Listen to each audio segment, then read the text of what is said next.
احادیث مبارکہ کی روشنی میں شب برات کی کیا اہمیت ہے؟ کیا اس رات کی عبادت ٹھیک ہے؟ شب برات کا روزہ رکھا جاتا ہے، اس کی صحیح حیثیت کیا ہے؟ شب کا روزہ تو کبھی ہوتا ہی نہیں، یہ آپ نے شب برات کا روزہ کیسے لکھ دیا؟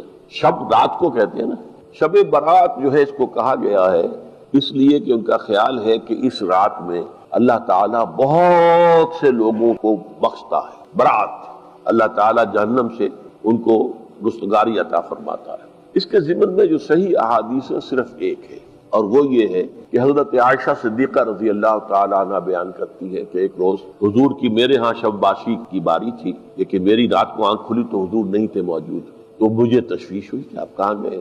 تو میں ڈھونڈتی ہوئی وہ یا کسی اور کو آپ نے بھیجا، بہرحال تو معلوم ہوا کہ آپ جنت البقیع میں گئے ہوئے ہیں اور وہاں پر استغفار کر رہے ہیں اللہ سے، اور تمام جو بھی وہاں پر مردے دفن ہیں ان کے لیے مغفرت کی دعا کر۔ بس یہ ثابت ہے۔ باقی اب اس میں جو ہے ہندوؤں سے ہم نے مانگ لی دیوالی، تو دیوالی جو ہے وہ روشنی کی جا رہی ہے اور بتیاں جلائی جا رہی ہیں، تو مختلف لوگوں سے ہم نے بورو کی ہیں چیزیں، اب اس میں جو ہے روشنیاں کی جا رہی ہیں، یہ دیوالی کا گویا کہ ہم نے توڑ فراہم کیا ہے یا اس کو نقل ہم کر رہے ہیں، یہ چیزیں نہیں۔ البتہ نماز رات کی عبادت تو ہر رات میں بہت اعلیٰ ہے۔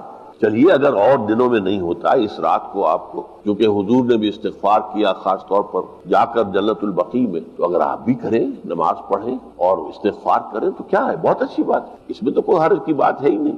لیکن اسے کوئی تہوار کی طرح منانا، پٹاخے چھوڑنا، روشنی کرنا، یہ بھارت صحیح نہیں ہے۔ روزہ بھی چونکہ 15ویں شب ہوتی ہے، 15واں دن ہوتا ہے، پھر اس اعتبار سے حضور کے معمولات میں تھا کہ آپ ہر مہینے کی 13، 14، 15 تاریخوں میں روزہ رکھتے تھے، تو اگر آپ یہ نیت کر کے روزہ رکھ لیتے ہو، کیا کہنے ہیں، نور علی نور ہے۔